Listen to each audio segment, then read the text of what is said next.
साथियों नमस्कार।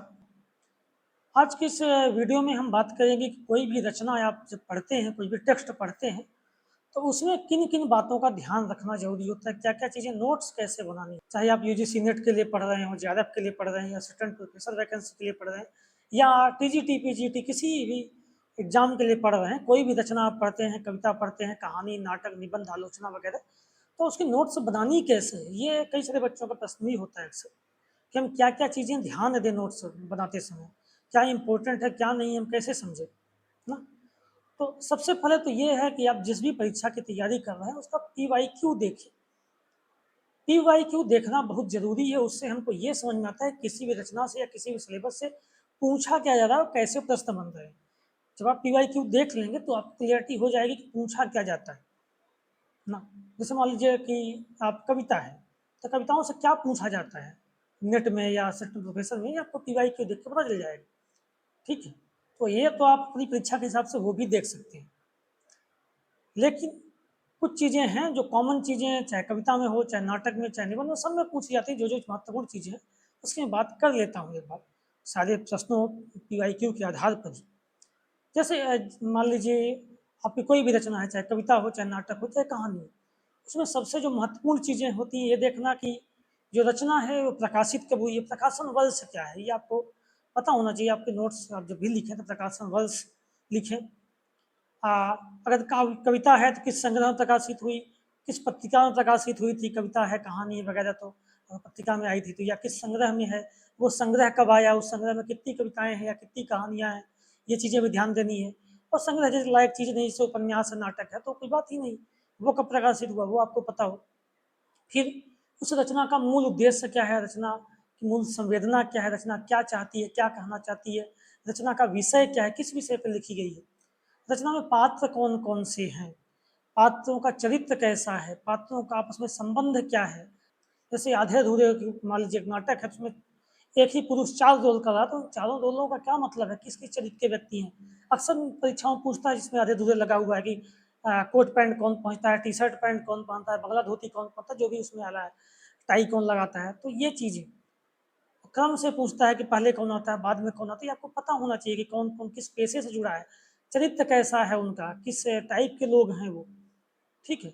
और उनका आपस में संबंध क्या है, कौन बॉस है, कौन माँ है, कौन बेटा है, कौन बेटी है, उनकी उम्र क्या है, कैसे चाल-ढाल के लोग हैं, कैसे लक्षण के लोग हैं, ये आपको पता हो। ये कोई भी रचना हो तो आपको ध्यान देना पड़ता है नोट्स। जैसे नेट में अक्सर कई बार पूछा है कि हामिद की उम्र क्या है, किस कई साल का है हामिद जो है, ठीक है? तो ये चीज़ें पता होनी चाहिए आपको। इसके साथ ही आपको ये पता हो कि किन-किन शहरों का ज़िक्र है, वो घटनाएँ कहाँ घटित हो रही हैं, किन-किन शहरों का ज़िक्र आ रहा है, किन-किन नगरों का ज़िक्र आ रहा है, किन महापुरुषों की बात चल रही है, किन पत्रिकाओं की बात चल रही है या किन वैचारिक आंदोलनों की बात उस पूरी रचना में आ रही है। जैसे मान लीजिए गोदान उपन्यास पढ़ते हैं आप, तो गोदान उपन्यास में किन-किन का प्रभाव दिख रहा है, किन-किन वैचारिक चीज़ों की बात चल रही है, कैसी वैचारिकी है उसमें, ये आपको पता होना चाहिए, ठीक है? इसके साथ ही घटनाक्रम आपको पता हो, कौन-कौन सी घटनाएँ घटित हो रही हैं पूरी रचना में।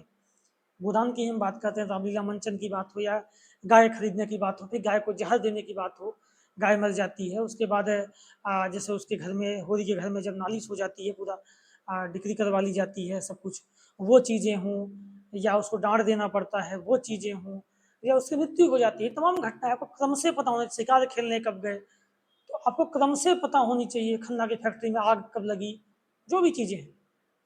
ये चीज़ें आपको क्रम से पता हो, ना घटनाएँ कब हो रही हैं, किस जगह पे घटनाएँ हो रही हैं।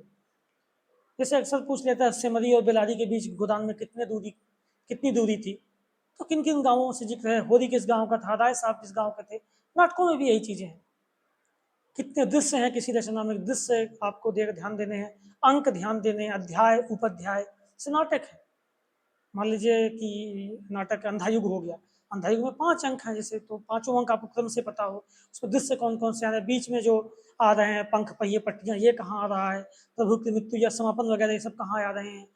ये जैसे के साथ के नाटक हैं चंद्रगुप्त, स्कंदगुप्त, इसमें कितने दृश्य हैं, कितने गीत वगैरह हैं। निबंधों में भी यही होता है, निबंधों में बहुत सारे गीत आ जाते हैं कई सारे निबंधों में, या घटनाक्रम वहाँ पे क्या चल रहा है, ठीक है? तो ये सारी चीज़ें आपको उसमें पता होनी चाहिए। कविताएँ जैसे हैं, तो कविताओं में भी है, किस दर्शन का प्रभाव है, महादेवी कविताओं में किस दर्शन का प्रभाव है, या पंत की कविताओं में किस दर्शन का प्रभाव है, तो आपको दर्शन भी पता होना चाहिए, किन किन दर्शनों का प्रभाव पड़ रहा है। कविताओं की पंक्तियां आपको क्रम से लगाने को परीक्षाओं में दे रहा है, तो कविताओं, जब आप कविता पढ़ रहे हो तो कविताओं की आपको पंक्तियां ऑर्डर से पता हो, जैसे रचनाओं में घटना पता होनी चाहिए उपन्यास में, नाटकों में, ऐसे कविता उत्तर में आपको पंक्ति पता हो, नीर भरी दुख की बदली तो इसकी अगली लाइन क्या है, चार छह लाइन लाइनिंग से क्या है आपको पता होनी चाहिए। तो आप कविता पढ़ें तो लाइनिंग में ध्यान रखें, उसे दो चार बार पढ़ें आप, तो ये चीज़ें भी आपको क्रमशः पता होना चाहिए, है ना। लोगोक्ति या मुहावरे आ रही हैं कोई, उनका आपको अर्थ भी पता होना चाहिए, क्यों आ रही है इनका, यहाँ क्या संदर्भ है, क्या अर्थ है इनका, ये भी आपको ये रचना पढ़ते समय आपको ध्यान देना होता है। किसी महापुरुष का जिक्र आ रहा है तो क्यों आ रहा है, जैसे मान लीजिए अंधेरे में कविता, अंधेरे में गांधी जी आते हैं, तिलक भी आते हैं, तो किस लिए आ रहे हैं, इनका क्या प्रतीक है, किस अर्थ में आ रहे हैं, तो ये किन किन महापुरुषों का उसमें पूरी कविता में जिक्र है, ये आपको पता होना चाहिए, पूछा जाता है अक्सर परीक्षाओं में। इन सब चीज़ों का जब आप ध्यान देकर नोट्स बनाएंगे तो आपकी नोट्स ठीक हो जाएगी। महत्वपूर्ण पंक्तियाँ आपको पता होनी चाहिए हर रचना में, कौन किससे कह रहा है, किससे कथन है ये आपको पता होना चाहिए किसका कथन है। जैसे मान लीजिए कि आप गोदान पढ़ रहे हैं, तो मर्द साठे में पाठा होता है, ये कई बार कथन पूछा है। या औरतों को लेकर जो बांस काटने वाला उसका जो कथन है, वो भी कई अक्सर पूछता रहता है। गोदान का उदाहरण ही दूँ तो अक्सर राय साहब का कथन है कि मेहता का कथन है कि किस्सा कथन है, उसमें बड़ी कन्फ्यूजन होती है। नाटकों में जैसे कि साथ के बहुत सारे बच्चे परेशान हो जाते हैं, किस्सा कथन है ये, है ना। तो आपको महत्वपूर्ण कथन पता होना चाहिए, आपको नोट्स बनाते समय आप लिख लें, हाईलाइट कर लें उसको, तो बेहतर रहेगा, आप नोट्स बना लेंगे तो ये सारी चीज़ें जो हमने बात की, पात्र की, घटनाओं की, महत्वपूर्ण कथनों की, पत्रिकाओं की, महापुरुषों की, या प्रकाशन वर्ष वगैरह, किस पत्रिका में प्रकाशित हुआ, कब प्रकाशित हुआ, कौन कौन सी अन्य रचनाएं हैं किसी लेखक की, और उनका मूल विषय क्या है, रचना का मूल विषय क्या है, रचना का उद्देश्य क्या है, ये सारी चीज़ें हमको किसी भी रचना को पढ़ते समय हम जब ध्यान दे लेंगे तो हमारा सारा उसमें कवर हो जाता है नोट्स, और हमको वो चीज़ें दोबारा नहीं पढ़नी पड़ती।